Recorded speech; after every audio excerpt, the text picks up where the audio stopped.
Tiens, admire-le maintenant, réprimanda le colérique Hugo à sa femme. Quel problème maintenant? À cause de la fille?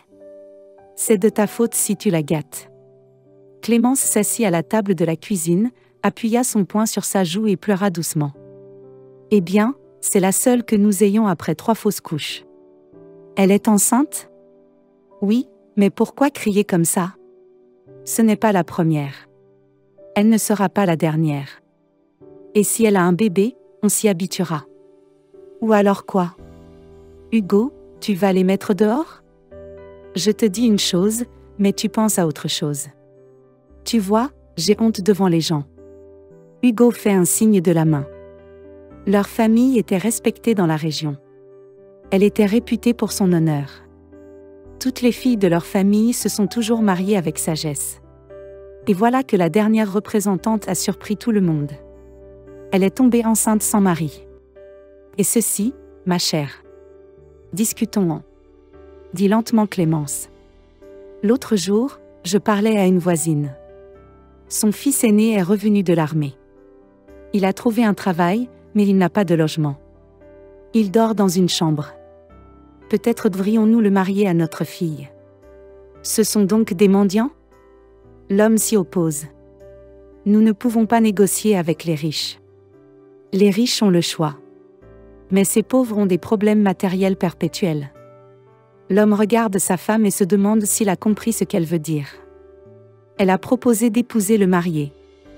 La voisine n'a pas résisté à l'offre. Elle a tapoté ses yeux ronds et a souri.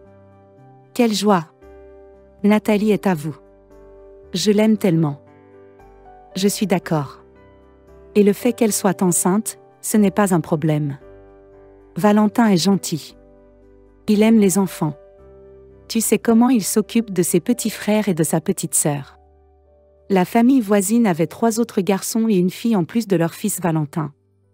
Hugo jeta un coup d'œil à sa femme. Ils étaient assis à une table ronde avec beaucoup de fruits, de viande et de sucreries.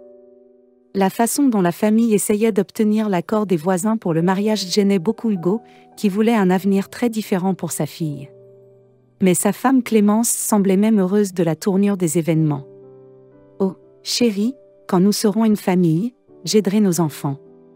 Et toi aussi. Tu seras comme une sœur pour moi. Et Hugo aidera son beau-fils.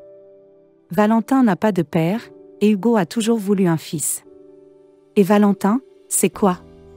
Pas son fils. » Hugo et Clémence rentrent chez eux, heureux. La femme a tenu la main de son mari et a souri pendant tout le trajet, tandis qu'Hugo s'est contenté de lui en vouloir discrètement. Pourquoi lui avoir promis qu'on les aiderait? C'est bête, n'est-ce pas, Hugo? Le lendemain après-midi, ils prirent la voiture et allèrent rendre visite à leur fille, Margot. Elle vivait dans un petit appartement où elle étudiait à l'université locale.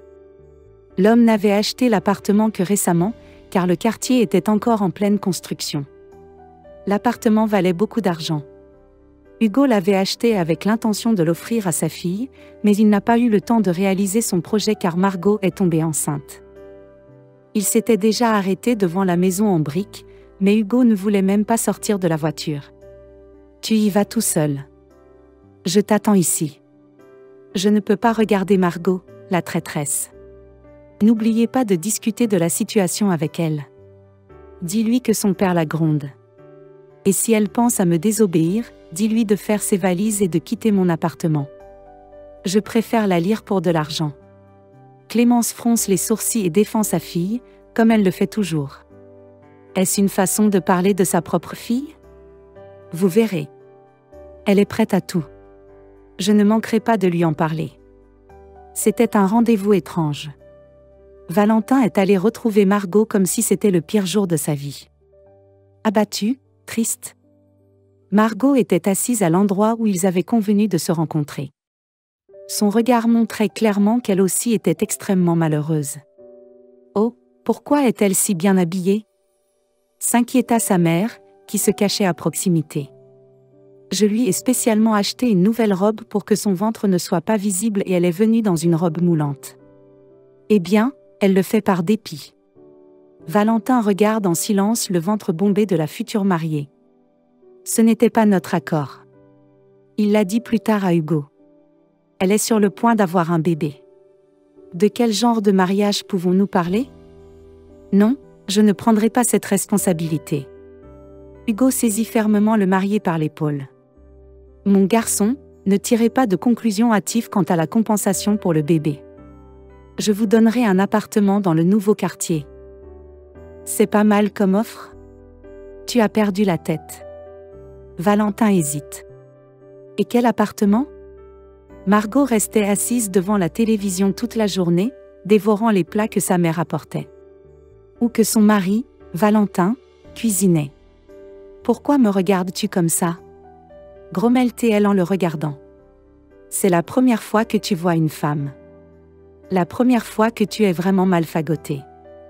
Toujours en pyjama. Pour qui dois-je m'habiller? Je suis dans ma propre maison. À mon grand regret, tout d'un coup, tu as débarqué. Je te le dis tout de suite. Je n'ai pas besoin d'un mari. Ma mère et mon père ont besoin de toi. Je vais avoir un bébé et vivre avec lui dans ma chambre. Et tu dormiras toujours dans la cuisine, sur le canapé. Et quand le bébé sera grand, on n'aura plus besoin de toi. Alors ne t'habitue pas ici. Margot a répondu d'un air de défi. Valentin était très en colère contre elle dans ces moments-là. Il avait envie d'être méchant avec elle en retour. Il avait obtenu les papiers de l'appartement de son beau-père il y a longtemps, mais il ne voulait pas rendre sa colocataire plus nerveuse. Mais qui était-elle, si ce n'est sa cohabitante? Après tout, il s'avère qu'elle vit maintenant dans son appartement. Hugo et Clémence ayant décidé de ne pas en parler à leur fille, il essaya de ne pas prêter attention aux remarques insensées de Margot. Valentin fait lui-même le ménage, la lessive et la cuisine. Margot a d'abord rigolé, puis elle est devenue sérieuse à propos de Valentin. C'est un type étrange. C'est trop une femme de ménage. Le genre qu'on ne trouve nulle part ailleurs de nos jours. Danny, qui a accidentellement mis Margot enceinte, n'avait pas ces qualités. Il ne l'a jamais aidée. Il disparaissait avec ses amis et réparait les voitures gratuitement. Soudain, Margot est tombée malade. Elle est restée au lit toute la journée, la tête recouverte d'une couverture. Elle se sentait si mal. Mais elle restait silencieuse, se contentant de pleurer dans son oreiller.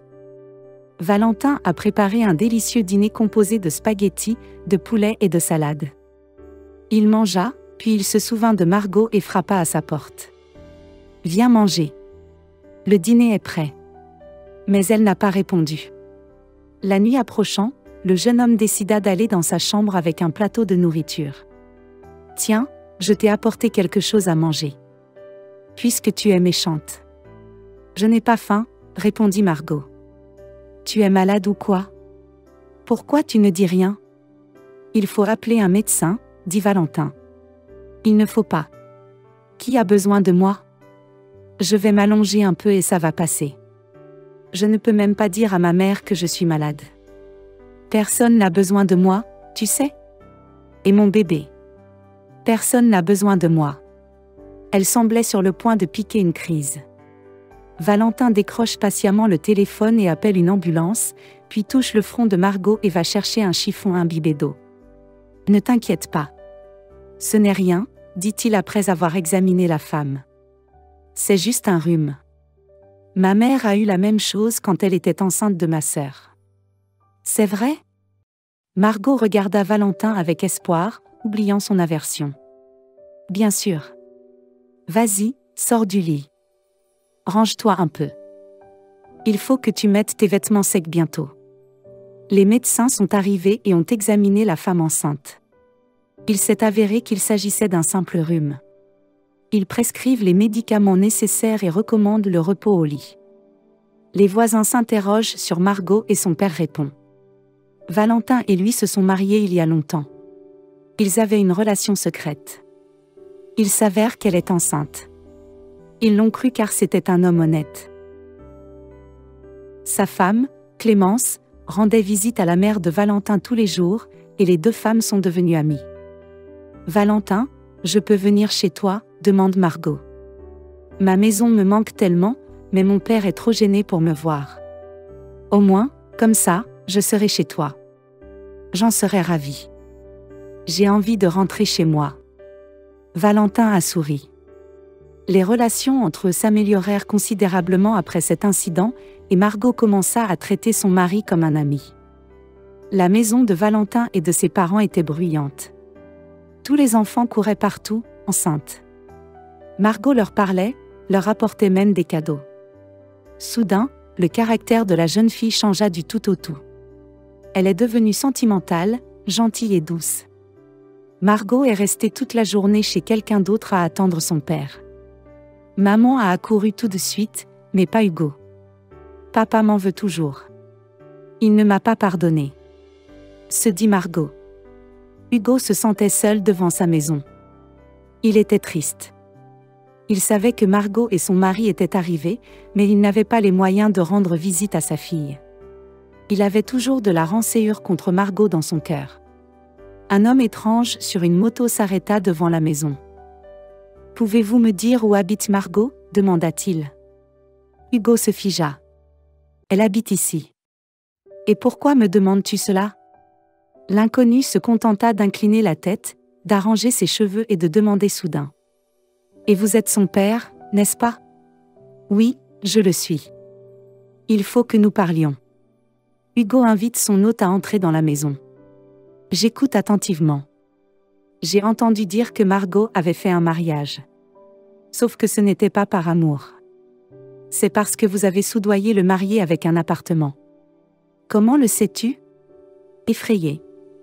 Hugo. Je ne suis donc pas stupide. J'ai compris tout seul. Je suis venue te voir pour la raison suivante. Margot était enceinte de moi. Elle avait un sale caractère, et elle m'a jeté dehors. Et c'est pour ça qu'on s'est séparés. Si j'avais su que vous lui donneriez un appartement, je l'aurais épousé tout de suite. Le garçon a regardé Hugo et a soudain hoché la tête joyeusement. Au fait, je te regarde et je me rends compte que je t'aime beaucoup. J'aimerais avoir un père comme toi. Et devenons une vraie famille. Je ne serai pas un étranger. Je suis le vrai père de ton petit-fils. Je n'ai plus d'appartement à donner, dit Hugo à voix basse. Tu as déjà fait toutes les démarches pour ce type, alors tu ne peux plus rien y faire ? On ne peut pas essayer ? Hugo était enfin furieux. Le type sortit rapidement de la maison et s'en alla en voiture. Espèce de vieux fou. Le type cria une dernière fois.